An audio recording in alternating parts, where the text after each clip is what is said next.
Have you ever wondered why, despite segregating waste at home, our cities tend to be peppered with stinking piles of garbage?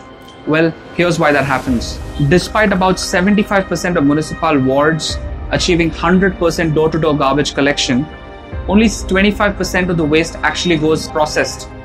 The tons of garbage that is generated in our big cities is just left to lie where they are dumped, out in the open, because of inadequate and improper disposal facilities.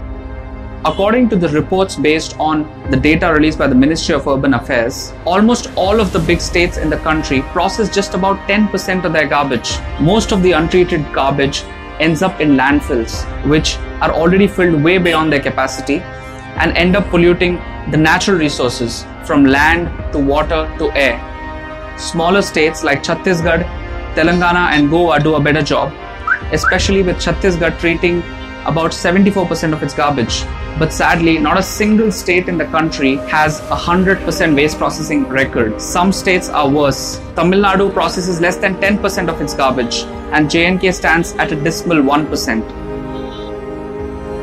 It is time to look beyond the ordinary method of dumping garbage in landfills and leaving them there, and instead adopting scientific methods to process waste and emphasizing recycling and reuse. For Swachh Bharat to be a reality, it is important that we get the processing of trash right.